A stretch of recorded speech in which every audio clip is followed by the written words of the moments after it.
When he awoke in the morning, যখন সে সকালে জেগে উঠেছিল, it was long, অনেকটা সময় লেগেছিল, before he could remember, সে কিছু মনে করতে পারার আগে, where he was, কোথায় সে রয়েছে, or who was the strange bearded man, অথবা ওই অদ্ভুত দাড়িওয়ালা মানুষটা কে, lying on bed, বিছানার ওপর শুয়ে আছে, and gazing intently at him, এবং তার দিকে একদৃষ্টে তাকিয়ে আছে, with shining eyes, ছলছলে চোখ নিয়ে।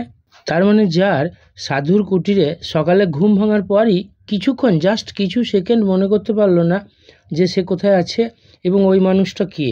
যেমনটা আমাদের অনেক সময় হয়, বিশেষ করে ছোটোবেলাগুলোতে, বিকালে ঘুম থেকে ওঠার পর স্মরণ হয় না এটা সকাল না বিকাল, সকাল না বিকাল, এরকম কিছুক্ষণ কাটে কখনো কখনো।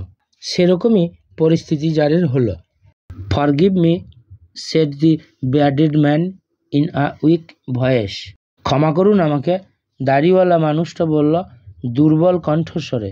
When he saw that the tsar was awake, যখন সে দেখতে পেল যে জার জেগেছে, and was looking at him, এবং তার দিকে তাকাচ্ছে। I do not know you, আমি তো তোমাকে চিনি না, and have nothing to forgive you for, এবং তোমাকে তো ক্ষমা করারও কিছু নাই। সেড দি জার, জার বলল। You do not know me, আপনি আমাকে চেনেন না। বাট আই নো ইউ, কিন্তু আমি আপনাকে চিনি। I am that enemy of yours, আমি আপনার সেই শত্রু, হুসোর, যে শপথ গ্রহণ করেছে, to revenge himself on you, আপনার ওপর নিজে প্রতিশোধ নেবে। Because you executed his brother, কারণ আপনি তার ভাইকে হত্যা করেছিলেন, অ্যান্ড সিজড হিজ প্রপার্টি, এবং তার সম্পদ কেড়ে নিয়েছিলেন।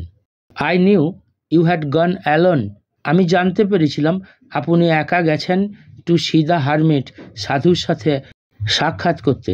And I resolved to kill you, এবং আমি মনে মনে সংকল্প করেছিলাম আপনাকে হত্যা করব, অন ইউর ওয়ে ব্যাক, আপনার ফিরে আসার পথে। বাট দি ডে পাস্ট, কিন্তু দিন গত হয়ে গেল। And you did not return, এবং আপনি ফিরলেন না। So I came out from my ambush, তাই আমি আমার আস্থানা থেকে বা গোপন ডেরা থেকে বেরিয়ে এলাম, টু ফাইন্ড ইউ, আপনার খোঁজে। অ্যান্ড কেম আপন ইউর বডিগার্ড, এবং আপনার বডিগার্ডের সামনে এসে পড়লাম। অ্যান্ড দে রেকগনাইজড মি, এবং তারা আমাকে চিনে ফেলল।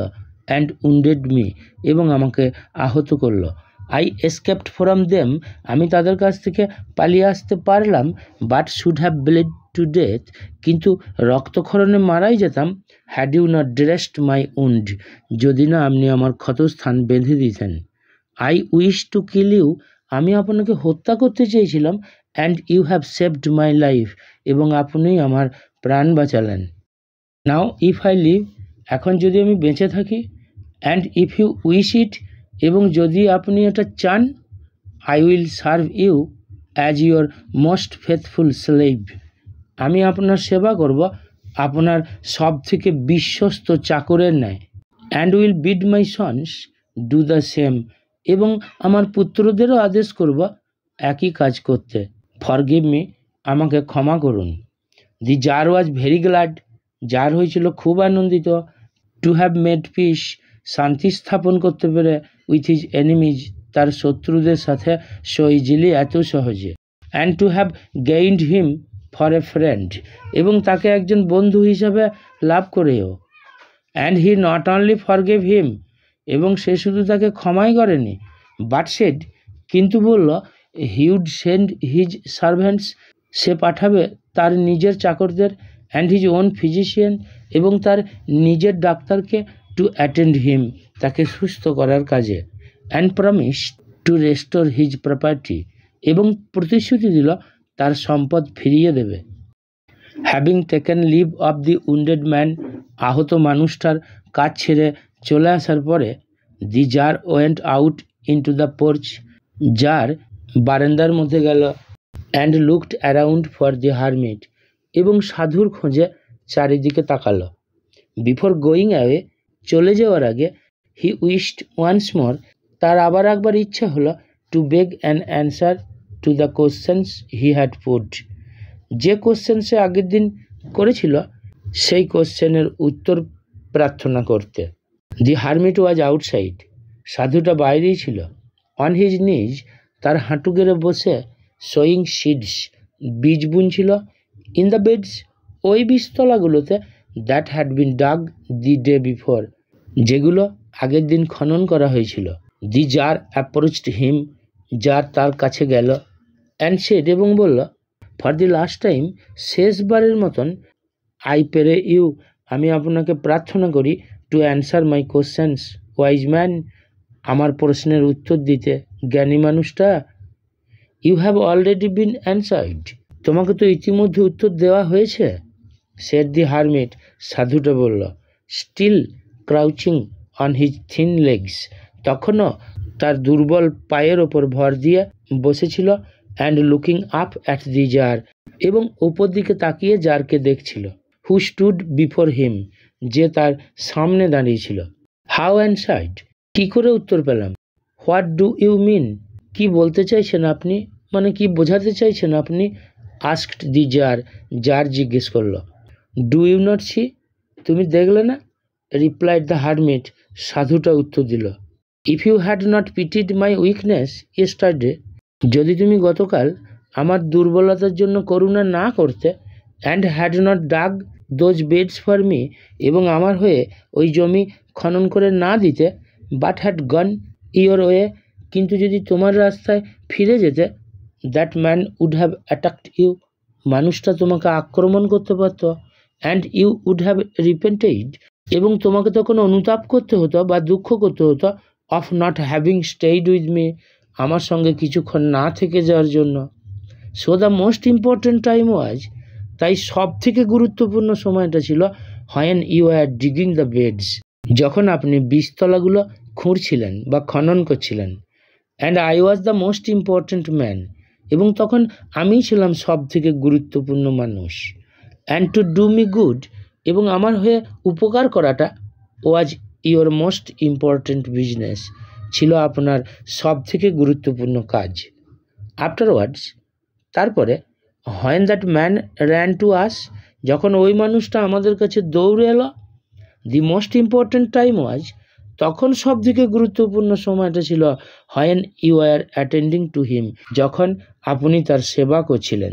For if you had not bound up his wounds, কারণ যদি আপনি তার ক্ষতস্থান বেঁধে না দিতেন, হি উড হ্যাভ ডাইড, সে তো মারা যেত। Without having made peace with you, আপনার সঙ্গে শান্তি চুক্তি স্থাপন না করেই। So he was the most important man, তাই সেই ছিল সেই সময়ে সব থেকে গুরুত্বপূর্ণ মানুষ। And what you did for him, এবং তার জন্য আপনি যেটা করলেন, was your most important business, ছিল আপনার সব থেকে গুরুত্বপূর্ণ কাজ। রিমেম্বার দেন, তাহলে মনে রাখবেন, there is only one time, একটাই মাত্র সময় আছে, দ্যাট ইজ ইম্পর্ট্যান্ট, যেটা হলো গুরুত্বপূর্ণ, সেটা হলো নাও, মানে বর্তমান, মানে যে কাজটা যখন করছি সেই সময়টাই সেই কাজের গুরুত্বপূর্ণ সময়। It is the most important time, এটাই হচ্ছে সব থেকে গুরুত্বপূর্ণ সময়। বিকজ, কারণ, it is the only time, এটাই হচ্ছে একমাত্র সময়, হোয়েন উই হ্যাভ এনি পাওয়ার, যখন আমাদের কিছু করার ক্ষমতা থাকে, মানে বর্তমানকে আমরা নিয়ন্ত্রণ করতে পারি, অতীতকে বা ভবিষ্যৎকে আমরা নিয়ন্ত্রণ করতে পারি না। The most necessary person is the one, সব থেকে গুরুত্বপূর্ণ ব্যক্তি হলো সেই ব্যক্তি, উইথ হুম ইউ আর, যার সাথে আপনি রয়েছেন। ফর নো ম্যান নোজ, কারণ কোনো মানুষই জানে না, whether he will ever have dealings with anyone else, কে কার সঙ্গে কিভাবে কখন আচরণ করবে। And the most important affair is, এবং সব থেকে গুরুত্বপূর্ণ কাজটা হলো, টু ডু হিম গুড, তার ভালো করা, মানে মানুষের মঙ্গল করা। Because for that purpose alone, কারণ শুধুমাত্র ওই উদ্দেশ্য নিয়েই, মানে মানুষের মঙ্গল করতেই, was man sent into this life, মানুষকে এই জীবনে পাঠানো হয়েছে, বাই দি গডের দ্বারা। এখানে সাধুর কাছ থেকে যে উত্তর পাওয়া গেল তা হচ্ছে, কোনো কাজের সব থেকে গুরুত্বপূর্ণ সময় হলো নাও, মানে এখন, কাজটা যে সময়ে করছো সেই সময়টাই সেই কাজের গুরুত্বপূর্ণ সময়। সব থেকে গুরুত্বপূর্ণ ব্যক্তি হলো সে যার সাথে তুমি এখন রয়েছো সেই ব্যক্তি। সবথেকে গুরুত্বপূর্ণ কাজ হলো পরের উপকার করা বা মঙ্গল করা, কারণ একমাত্র এই উদ্দেশ্যেই মানুষকে এই জগতে পাঠানো হয়েছে।